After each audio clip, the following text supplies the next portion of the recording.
And we are live. Yeah. It was so funny. The message, and I always say it, internalize it, is that you're unstable, but your internet is unstable. So here we are, live on Friday Night Feels, everyone. I am Patrick Monette, licensed mental health counselor and certified life coach. Friday Night Feels is a show that focuses on a variety of wellness related to issues such as mental health, addiction, health concerns, wellness, stress management, and much more.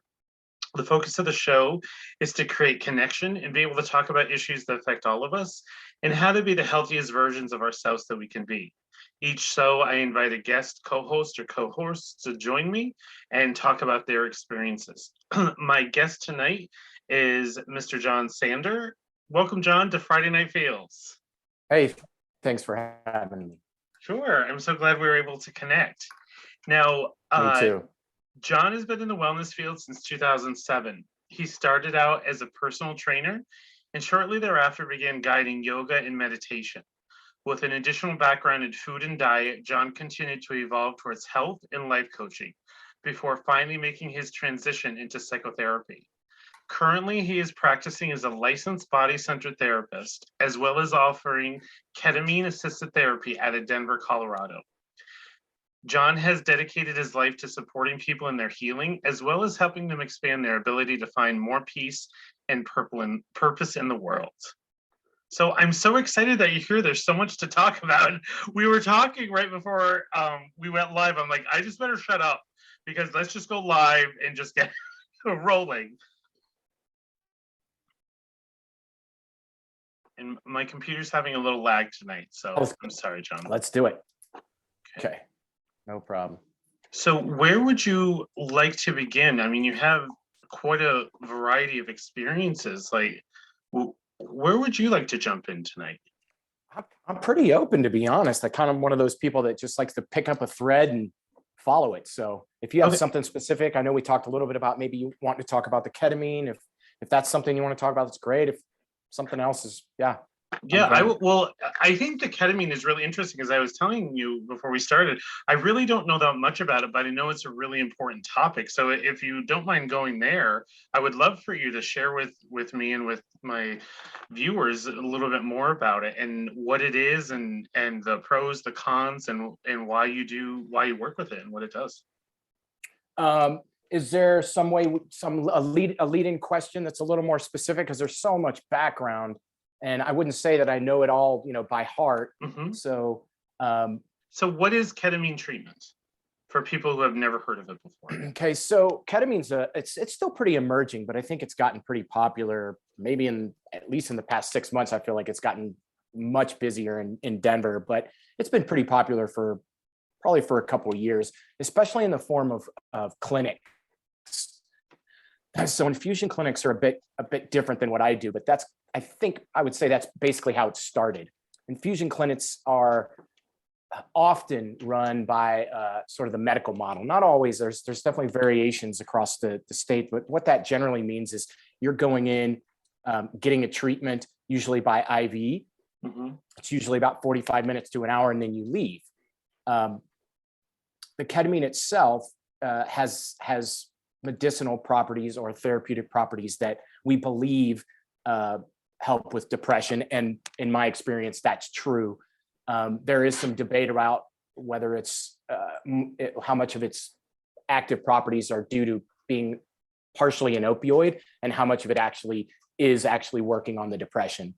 I think there's a very small Harvard study or maybe a Stanford study that says that it's an opioid blocker versus an antidepressant, but most people kind of dispute that, especially people who are in the industry, and say that it has, bigger properties than that.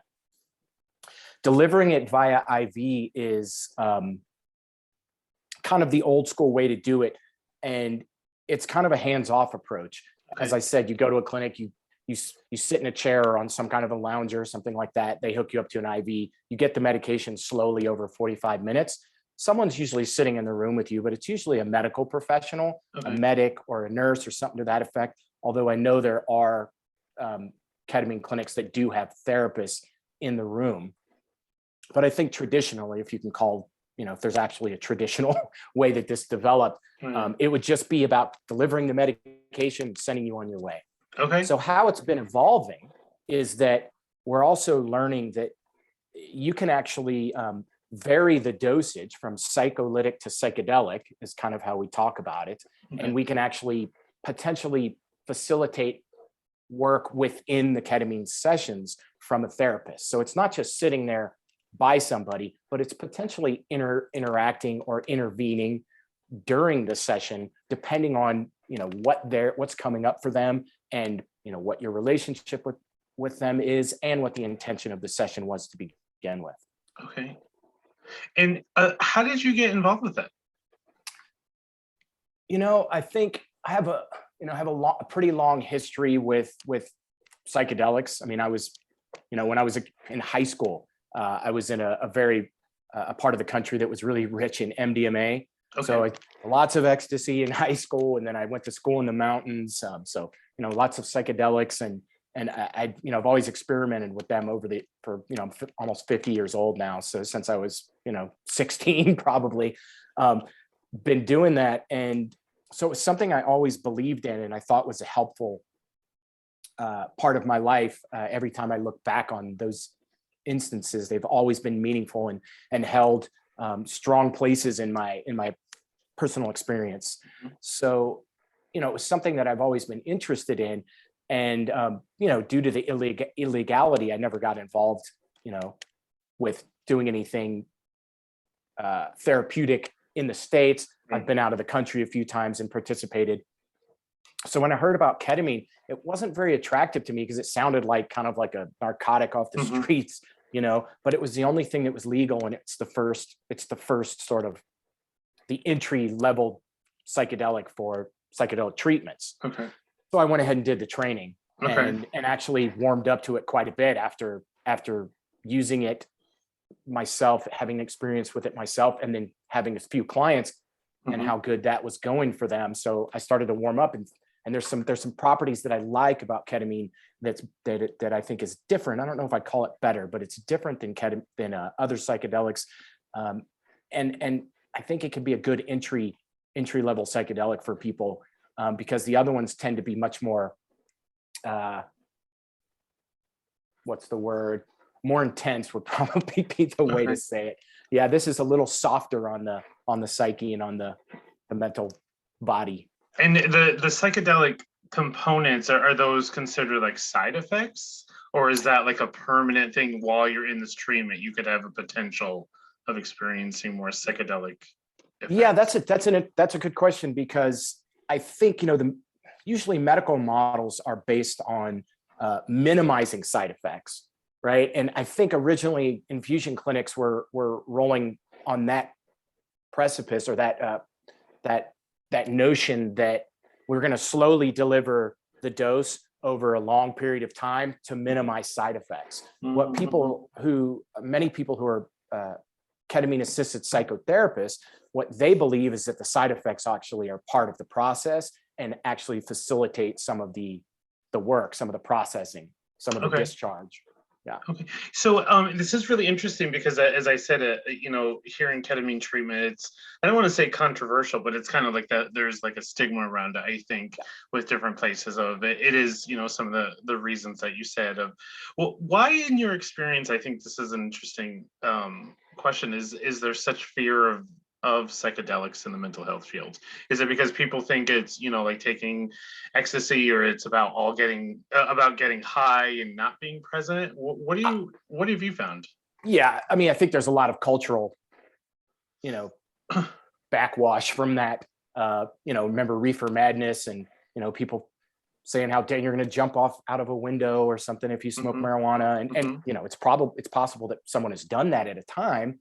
At one point in time, but demonizing the whole drug is a bit excessive in at least in modern day knowledge.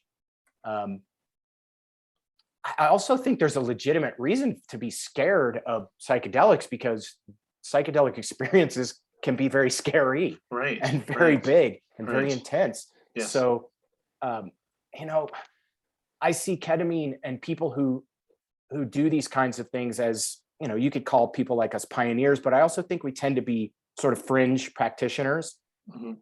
And I think there's always those people on the fringes. You can travel through history and recognize all kinds of people who were sort of shunned for what they were doing at the beginning, and eventually accepted by the people who were, more scared, let's call it. So I think it's just natural, Yeah, for some people to be okay and some people not.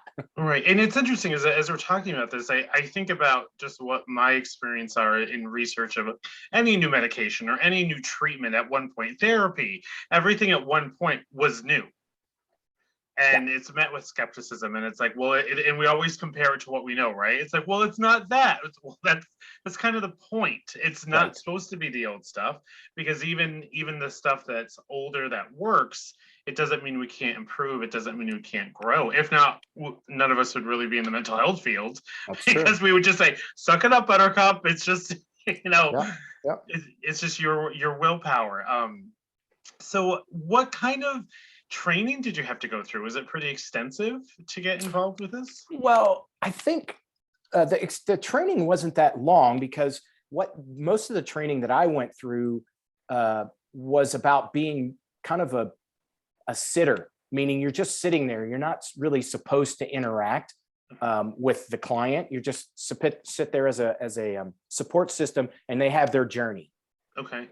So really, they were using it in a pure psychedelic way to train the people who trained me, which means high dose, and they're just journeying. They're off in, another galaxy. Okay. I'm a body-based therapist. I have 3 additional years of training in body-based therapy, after grad school. Mm-hmm. And that is, to me, an essential skill to have if you want to be a ketamine therapist, because there's a lot of stuff that isn't purely cognitive that comes up, and understanding how the body holds trauma and how the body holds memories is super important to helping some of the folks process, because they can have very visceral experiences under the influence of ketamine. Right. And from my understanding, the research I've done with ketamine, I think everyone's always looking for like the one and done, like the miracle pill. And anything I saw about ketamine is saying it's not that. It's a very, not extensive, but it's structured. What is your experiences with people when they come to you? Do they have that experience that this is like a miracle cure? Are they still involved with psychotherapy? What are you noticing? I get kind of a hodgepodge, to be honest. Okay. I get some people with like pure, classic capital T trauma, and some people that I would call it like more developmental wounding, more developmental trauma that was very low level chronic stress over long periods of time, and sort of hard to track systemically and hard to track explicitly. And so it tends to be really resilient to work, because it's so hard to see, to feel, and to experience, because it's tucked so nicely away in the subconscious. So I get people that have been, off and on to therapists for decades, or people who, have only been in therapy for a year or a short period of time and want to try it. Okay. It kind of runs the gamut. Is there a specific criteria to be able to be eligible for the treatment? Yeah, it depends on the clinician. Some of the people that I'm in consult with are very specific. They do not offer ketamine treatments to people who aren't already their clients, and who haven't been their clients for a pretty long period of time. Okay. I'm of the ilk that because of the potential rapid access of people's unconscious and their traumatic material, that it makes some sense for it to be a first line treatment, even though there's a risk, obviously, medically with the chemical itself. To me, it does often have exactly what everybody says about psychedelics, which is, you get a year of therapy in 3 weeks. I think that's can be true a lot of the time. So part of me says, with these people who've been working on this for 30 years, they didn't need to work on it, more than, say, a year or something before you try something sort of bigger. But again, that's indicative of the kind of personality I have, and the lack of fear that I have around pushing the boundaries. Whereas other people would say, oh no, You want to wait till it's the very last option. You've been on every antidepressant. You've been, you've tried every single thing you could try, and then you're going to try that. My thought is, why go through 6 or 7 or 8 antidepressants and go and through how traumatic that can be for Yes, people, right? exactly. That I don't think we talk enough about that, of how, it's funny because I have clients who will say, well, I know you're anti-medication. It's like, I've never once ever said I'm anti. I believe in the benefits of medicine. I've seen it change people's lives. I'm anti thinking it's one and done. Yeah. Because even if you have the good medicine or you have the treatment, you still need the support, whether that's coaching or therapy or, a spiritual advisor. Like, we all need a team of supports. And I think when people try to avoid doing the work, the therapeutic work, that's when I feel they're going to hit walls, and their progress is going to be harnessed. But absolutely. As you're saying this, the one thing it reminds me of, oddly enough, is when I was in the addiction field in the clinic world, there was so much speculation and about Suboxone for opiate addiction. And I don't know if you're really familiar with Suboxone. Yeah. Okay. So, and it was interesting because when I entered the field, it wasn't as widely used. There was really the training for the physicians to be able to prescribe was a whole other level of commitment and everything.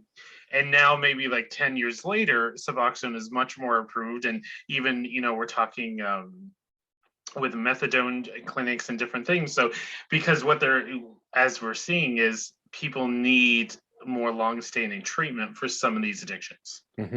And instead of looking at it, I think when you're talking, it's making me think of my experiences in the field of the rigidity, which, yes, we want to be safe and ethical and keep our people safe, but we also have to we have to evolve and develop as practitioners, as, people in the human service fields, so that way we can really meet the needs of the people and what they're dealing with. Right. Yeah, and I think a lot of those people who are more rigid would agree with that, except they would be very rigid as to how that's supposed to happen, which means treatments that can be beneficial and valid won't be brought into the public for forever because of the bureaucracy and all the people who are so scared for some for good reasons, but you kind of have to push those edges. That's how things progress. And we don't have to go into this, but when you said that you'd been out of the country, it makes me think of other places throughout the world, and even in the States, but who use psychedelics in their spiritual journeys and their spiritual paths and their spiritual practices. And I know people who have done those journeys and have had, and I'm just thinking, like, historically, all the different components of it, but it's interesting, once again, that it's been demonized, and really seen. And I'm not saying yay or nay or any thoughts, but it's interesting that aspect of it is really focused on. This is the big bad about ketamine treatment. This is a little tangential, but it kind of goes along with what you're saying. There's this. I like to bend the vernaculars around mental health. Like, for instance, the whole idea of locus of control. To me, there's just ditch the word control already. It's a slippery slope where you can't, there's hardly anything that's really in your control. One minute you think you're controlling your car, the next minute a dog runs out in the road, you're slamming on your brakes. Why do we even need to talk about control? And this is, I think, part of the reason why psychedelics can be so demonized, because you lose control. These are medications or medicines that cause you to feel out of control. And it's like, well, yeah, you need to learn how to be good with feeling like you can't control things. Then you can master life, because we can't control things. The illusion of control. So to me, that's an outdated term. The locus of control. It's just, decisions, choices, decisions, actions, and outcomes, learning the best decisions you can, learn from the outcomes, do it again. And then you can master life that way. I work with mostly high achieving, high intelligence, perfectionist type people. So the word control, it's just so slippery with them, because they're going to start controlling everything. And that alone, and I find that can be there's so much trauma related to control, like, Yes. especially when there is, PTSD and traumatic events. And then I think people spend so much time, as you're saying, trying to control everything that they're not really living. Yeah. So it's like, that's why I say you can just let that word go. It's just, when you're in a situation, you make the best choice you can. The better you get at making choices, the more you feel empowered in the world, the safer you feel in the world, the more that you feel like you're going to be okay, and you're going to be okay because I have these choices. And I think part of it, I'm sorry. Go ahead. No, go ahead. Well, I also think too, it's also, as you're saying, it's helping people learn how to trust their decision making. Yes. Yeah. And knowing that they're going to make mistakes, and that's okay, but they can also learn how to make adaptive, healthy decisions. That's true. And that's why the last part of that little bio I sent you was about, helping people sort of expand, beyond the prop system. A lot of psychotherapy, in my opinion, is about creating better prop systems. Whereas I'm hoping to help people dismantle the internal paradigm and find that there's a lot of freedom when you can dismantle that stuff that you call your identity. And that's a frightening process, because when people realize that there's really nothing to their identity, then they get scared that there's nothing to their identity. And then what's the point? Or just lost. And that's okay. My thought, what I tell them is, once we break this down and we face the sort of bumps in the road that created your identity, then you start getting freedom, and these other channels open up for bigger options, better choices. Mm-hmm. And then you start creating a life of purpose outside of these paradigms that you created internally for survival. A lot of times, because everybody has some kind of trauma or wounding in their background, and a lot of their personality is surrounded around the survival map that they made when they were a kid. And if you keep following that throughout your adulthood, you can't really expand in a way that I think creates a lot more like peace in your life, freedom. And that's kind of my activism, right? It's kind of the way I work. It's my activism. It's interesting, as you're saying that, it reminds me of a recent conversation I had. I was a guest on the podcast, and they were asking me some of my views about, like therapy and psychotherapy. And I said, well, one of the things that I know historically is there was such a differentiation of power in the therapeutic relationship, right? Like, I'm the therapist, like in the old movies, right? Like, I'm the therapist, you don't question me, here it is. And I think, especially since COVID, I think that there has been such an influx of gentleness and, really breaking down some of those structures of, wait, I'm not better than you, you're not better than me, we're working together as a team. Yeah. And it sounds like that's, a huge component of the work you're doing of trying to help people break down whatever dysfunctional systems they have to really find who they're meant to be and to live a life of peace and harmony. Yeah. I might even suggest a tiny bit of a redefinition of, I don't actually believe in dysfunction. Like the map that people are following was fully functional at one time. It may not be the best option now. Right. So again, like things like maladaptive, I don't use those terms. I don't believe in maladaptions. I believe that everybody adapted exactly how they needed to survive in their early childhood, and that those things might be outdated. It's I like to say it's like you're running Windows 95 in the background, right? And it hasn't been updated, right? We're like 20 years ahead of that. Right. And so that operating system has some really great features, and we just wonder if there's any barriers in there. Yeah, right. And so then the process becomes, what part of this system is do I want to learn how to use pointedly, and how much can I open up to these other options that are internal and external?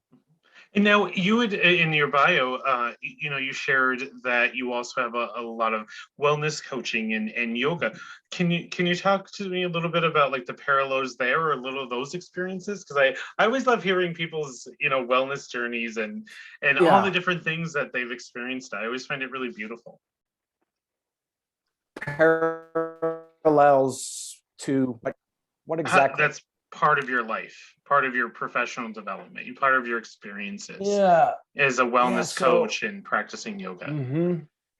Yeah, I mean, my story, I'll give the abridged version. Up until about 2005 or six, let's see, I was a chef for a decade, and I got caught up in the restaurant world, which means lots of drugs and alcohol. Okay. Right, and so I did that for so long, and finally I got to that old proverbial, sick and tired of being sick and tired. That's exactly where I was at, and I just literally overnight was like, okay, I'm done with that.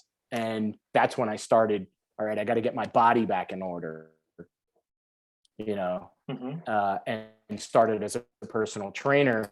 And as I was doing that, I took a yoga class. I'm like, this is great. I yoga, being trained there, doing lots of classes, and found that it was a really good bridge from just getting in shape physically to actually then learning about your body in space and the way you move in space, and what that can mean for your awareness and hacking that Windows 95 that I'm talking about, right? Like the ability to be conscious of subtle body feelings and movements was really a segue to then hacking those body movements and sensations to find early childhood experiences and body memories that create blocks and create your personality that sort of puts you in these patterns of doing the same thing over and over again without any better results. So that was a way to hack the system, is to start learning about how your body shows the unconscious or displays the unconscious. Right. And how did you decide? There's so many paths in yoga. Did you experience different ones? And I did. It made the one I really got attracted to in the beginning was called Anusara, and it was a slow moving alignment based practice. So it was very technical, and it was a bunch of A-type personality people who loved it because it was super hard and it was very heady, meaning there was you're moving quarter inches of your body to create adjustments and different kinds of alignment and stuff. So I got really into the sort of the intellectual, how do you align the body? How does the body work in space? So it was very biomechanical based. Wow, I never heard of that before. Yeah, well, not the best story. That the creator of Anusara was, one of the gurus who eventually got, taken down, canceled for being a scandal. Okay. The practice was great. He kind of guess he went down the wrong path to some degree. But yeah, it was pretty popular. I mean, he had all over the world. He had people. That's amazing. I remember I took my first yoga class. I was so nervous because I had never done anything like that before. And the teacher was one of the most gentle. He was funny and was, talked about the stress of going grocery shopping, but then the gentleness of just being your body.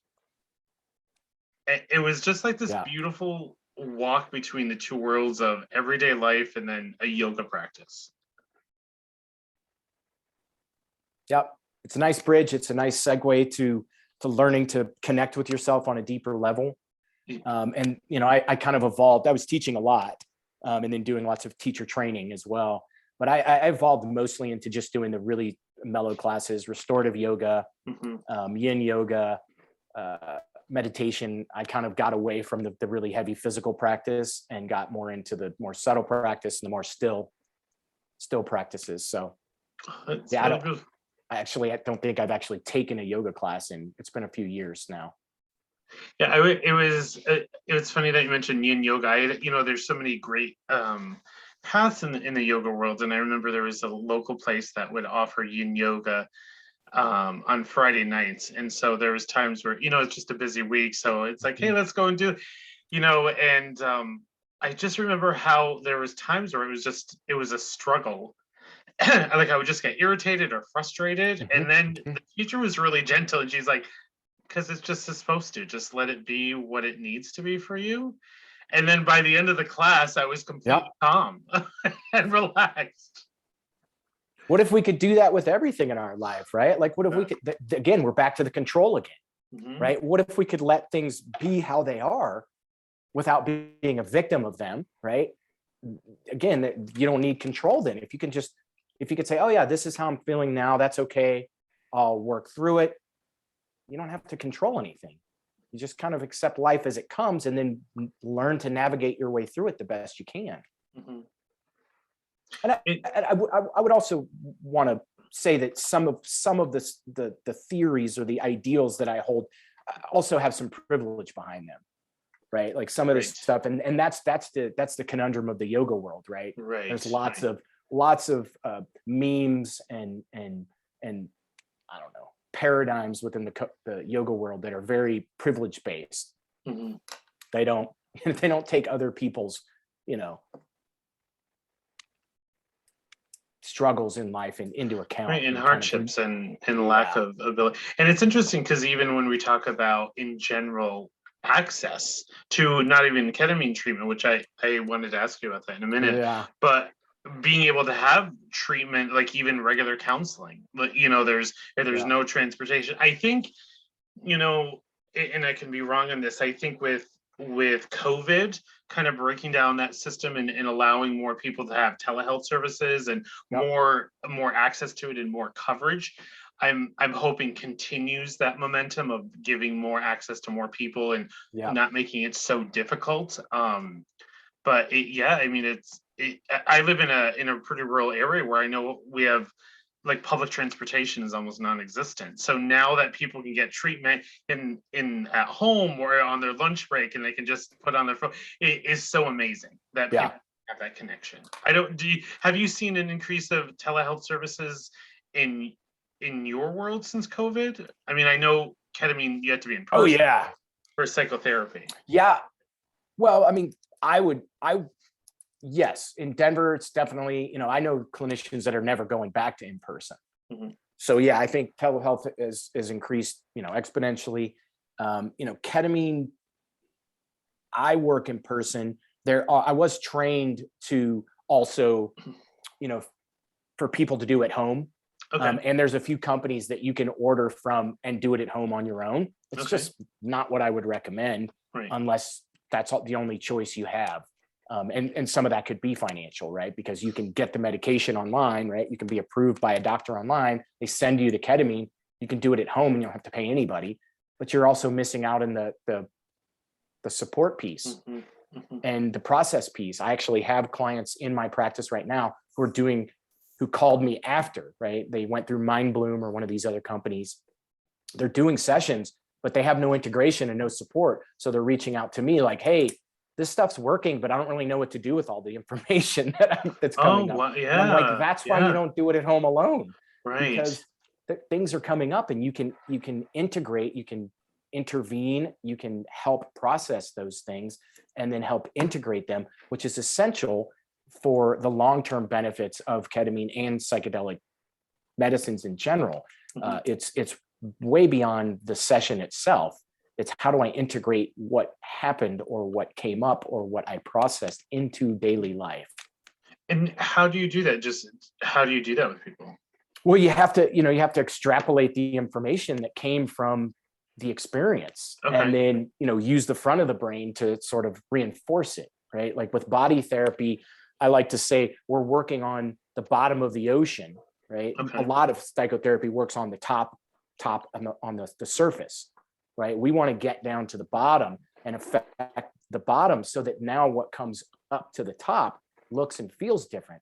Once it feels different, then you integrate it with the front of your brain, cognitively, which is a super cool process. Right. So if someone comes to you, like, what is the process from start to finish? What does that look like? With ketamine? Yes.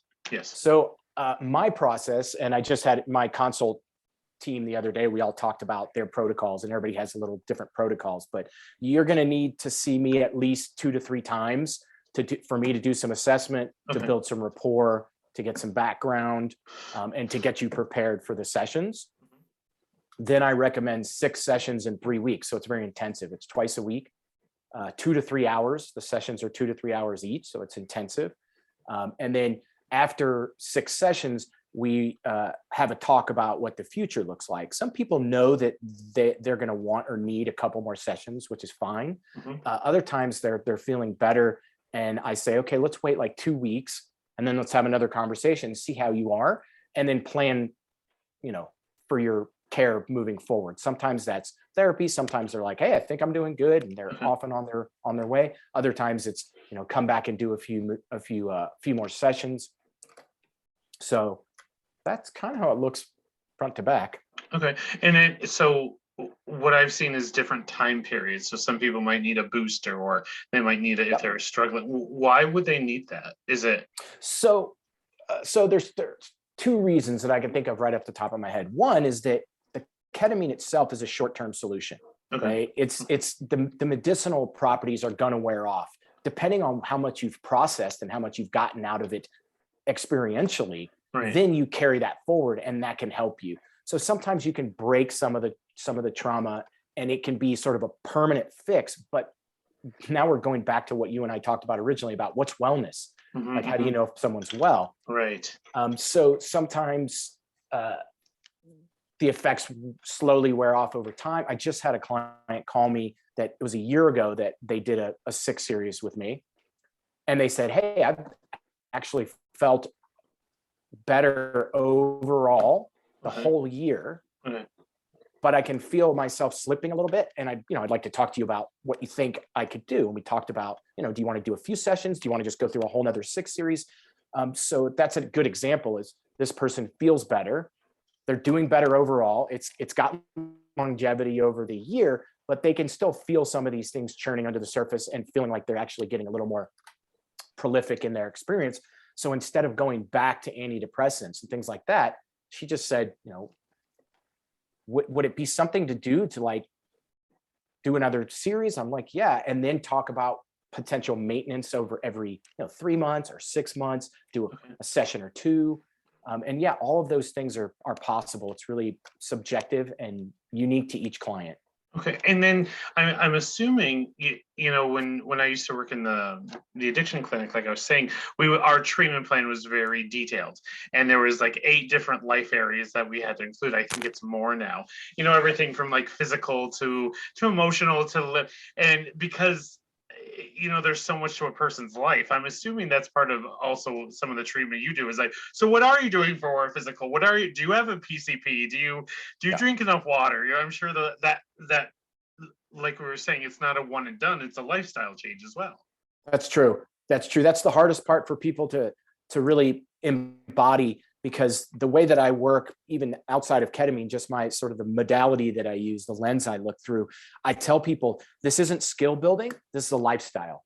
Okay. Right? You're building a relationship with yourself. And if you reduce it to skills and checklists, to me, it's missing a big feature. And I know that that's counter to a lot of mental health interventions that are just pure skill building.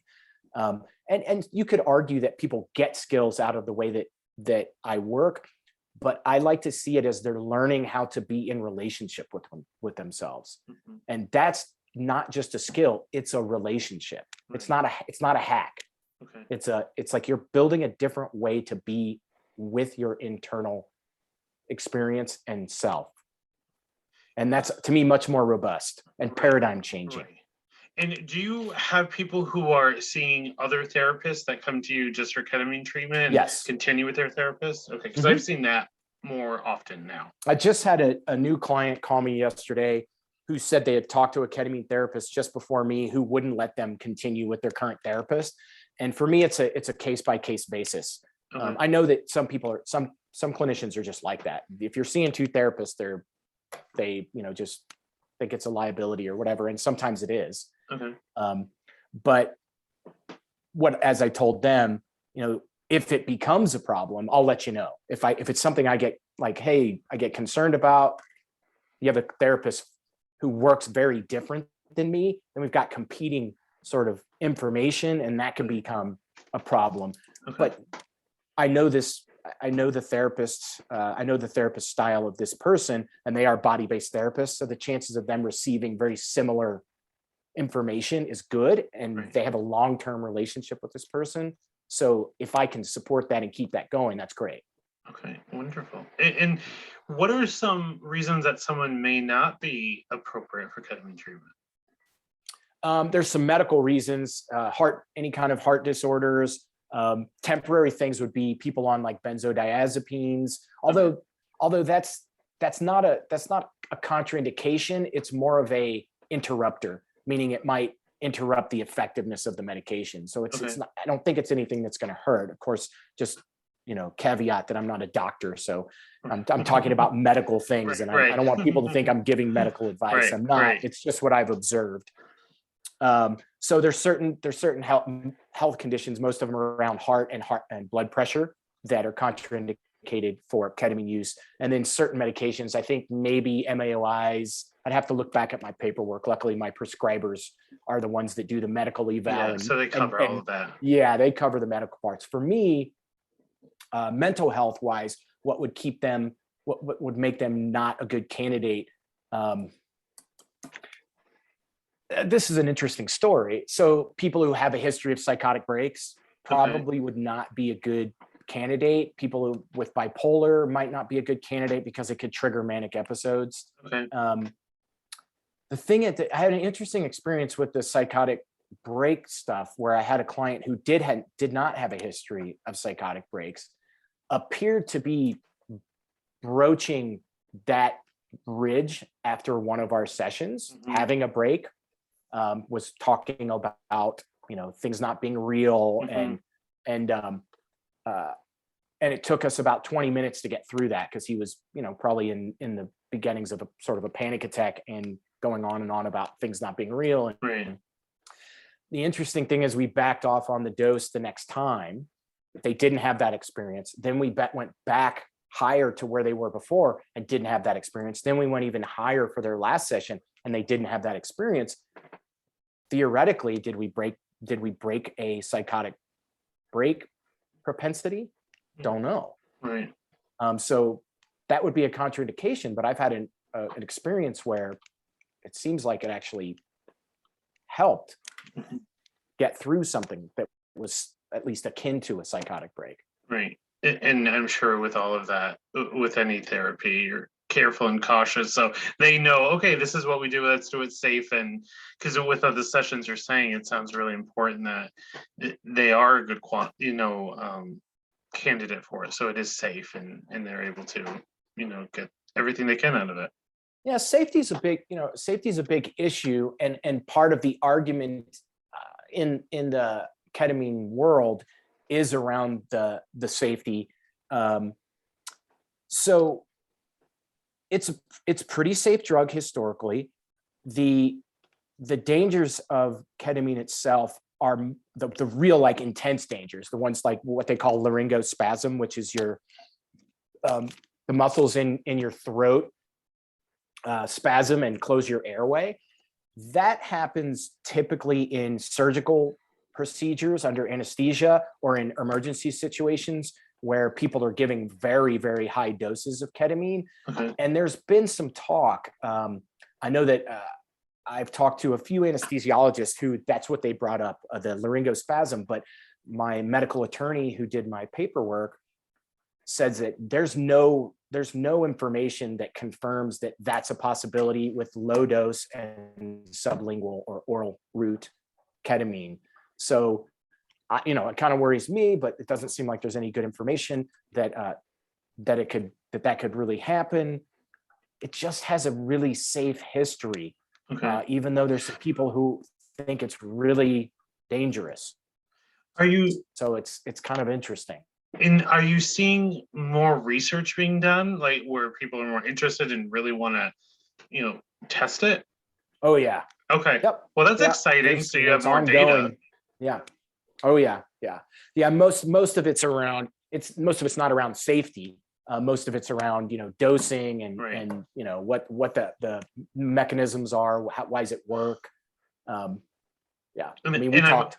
And that must be interesting too in other countries to see what other countries are doing as well. Yeah, Australia has a big ketamine research. Okay. Yeah, they've got a lot of good research over there. I had a friend, clue me into some of that the other day. So, and we've got, several different avenues that are being explored for psychedelics, even though they're kind of the same, meaning they're lumped into the same, they're not the same. I mean, ketamine's already a legal drug. a controlled substance, whereas a lot of these other substances that are being explored aren't legal. Well, maybe they'll have to fly you to Australia. I mean, maybe, that'd be maybe lovely. so. Maybe so. I'm sure they have beaches just like the one in your background. They do. That's it. Totally. So, just jumping a little bit, it's interesting. I always like to see, how did you get into the podcast world with this? What do you mean? What brought you into wanting to do podcasts, and talk about ketamine and wellness and your experiences helping people? I mean, I think education on this is, again, the same reason why I'm writing this blog, how to choose your ketamine treatment, because of I've had a lot of people calling me, having experiences in other ketamine treatment centers that are really strange to me. And so I'm trying to help people navigate, the process and choosing, like, what am I supposed to get out of this? And how do I know if this is the facility I want to, and so I think that's part of it, is right. I want to educate people on this stuff, but I've been a teacher and I have a bachelor's in philosophy. So I'm always interested in working through, what it's like to be human and what that means for people. So, I've just I've been teaching and training, and it's just, I'm kind of I just like to speak to people. So my dad's always said, you should be a professor. You're good at teaching. And I'm like, maybe someday. I hate grading. Yeah, exactly. Can I get a TA for that? Yeah, right. Teaching, I think, is amazing, but man, the work that teachers put in is incredible. Absolutely. And are you enjoying being on podcasts and having good experiences and kind of, Yeah, I enjoy it. I mean, it keeps me active on Friday night instead of, going out causing trouble. Right. How is the weather? You're in Denver. How is the weather nice. there these days? It's it's super windy today, but it's been pretty nice. It's warming up, and we had a snowstorm last week. Okay. Did you? Yeah, I'm a little bitter. Yeah. Because it was getting nice, and it was the heavy wet snow, and it was about 6 inches. So it was. I think we're all ready for spring. Yeah, we got a pretty big dump in the mountains last week, but it didn't make it down here. So would you mind sharing a little bit about this blog? Is that something you want to talk about, or do you want to wait until it's more developed? No, I mean, I don't mind just, some of the parameters, some of the things. First thing is what you said. I think the first thing I said in the blog, and who knows, it could change completely once I finally get the final copy. But basically, if anybody's website assures you in not so many words that this is a cure, that would be the first reason you would not want to go to that person. That's really helpful. Yeah. And sometimes maybe innocently, people, if you read some of their websites, they're stating what ketamine does without any caveats. I try to say it could do this, it could help you, it can help you. But a lot of you go to their websites and they're like, ketamine does this, ketamine does that. And I'm like, I don't know if I want to put it out there quite like that. Mm-hmm. It could. It's worth doing, especially if you have, if you've been suffering long enough and you have the resources to do it. I think it's worth trying. Right. But it's not a silver bullet. Right. And I think I like that because you want people to have the informed consent, and also to know, just like with any medication, it's like ask as many questions. That's what I tell my people, whether it's your PCP or, general practitioner, like ask all the questions you want, do the research, like, making decisions of whatever you're putting in your body, whether it's blood pressure or something, something else, you have the right to know. And why not do that investigation, ask the questions, so that when you're people don't know what to ask, and it's scary. I think when I've been in doctors where it's really fast, and some of my experiences are they just kind of want to get you in and out, and then you don't know what to ask, like you're saying, and you're wrapped up because my mind is, I've done the Googling my symptoms, so I've probably died about 15 times. Right. Right. So learning how to go in and be like, all right, so I'm not dying, but I should have asked A, B, and C. I think that's an important discussion.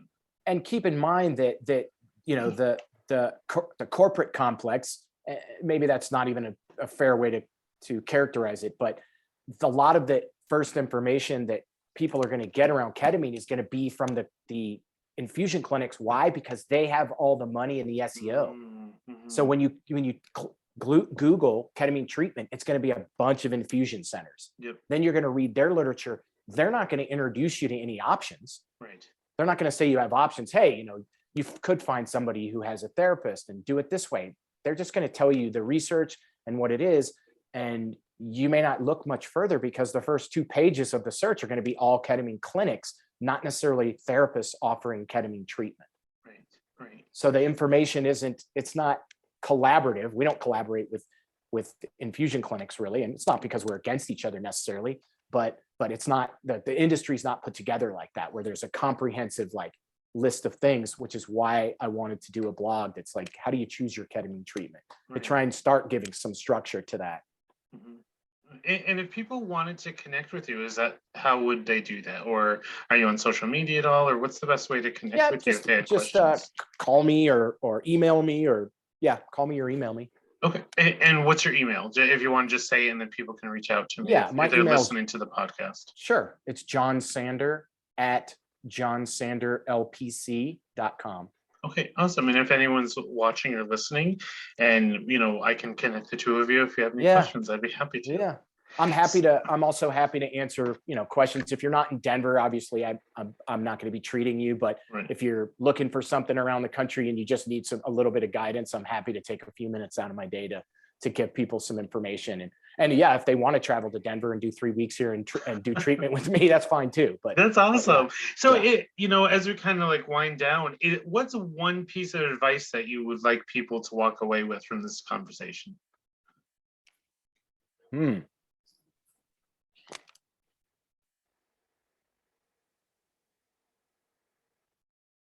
I think what you said, ask more questions. Okay. Yeah. More critical thinking, right? Less accepting what people say and more, pushing back a little bit. Right. Yeah. And knowing that you have the right to do that. Yes, for sure. Right. Which is hard. It's hard. Yeah. I remember I went to the doctor's once and someone had asked me if I had white coat syndrome, which I had never heard of before, where your anxiety and your blood pressure goes up when you go in to see a doctor. Yeah, right. And I was like, I don't know, do I? But I noticed as I'm sitting in the waiting room, my practitioner was fine, but it's just the anxiety of, is something wrong? What's going on? How long am I going to be here? And I don't want to be here, but I've seen it time and time again. And I think part of my advocacy when I'm working with people is to be able to say, go slow. If you need someone to go with you, I know that's hard with COVID and limitations, but write down your questions is another thing that I suggest to people. For sure. You don't have to remember it. Bring in the notepad, say, this is what's going on. I always, if I go for my yearly exam, I have a list of questions because I'm like, I don't want to come back here. Okay. Right. Right. Yeah, no, it's the best way. Doctors love, well, at least my doctor loves that. I send her ahead of time a whole spreadsheet. Oh, I love that. So she has it in front of her and she's like, okay, this is kind of great. And I just put it PowerPoint. I mean, I'm all about graphics. Yeah, and I'm old enough at 50 years old. Things are starting to fall apart. So I've got, all right, I have this thing in my toe. I think it might be arthritis, and I just detail it out because that way, they only have 10 or 15 minutes to see you. Right. So I want to be organized and make sure I get everything asked. And it's great policy. Awesome. Well, John, thank you so much for coming on Friday Night Feels. It's been wonderful getting to know you and hearing a different perspective. It's been really educational. I've enjoyed it. Yeah, me too. It was a blast. Thanks for having me. Awesome. And everyone, thank you for watching or listening to Friday Night Feels. I always appreciate your support, and we look forward to seeing you in 2 weeks. Have a beautiful weekend, everyone. Bye-bye. See ya.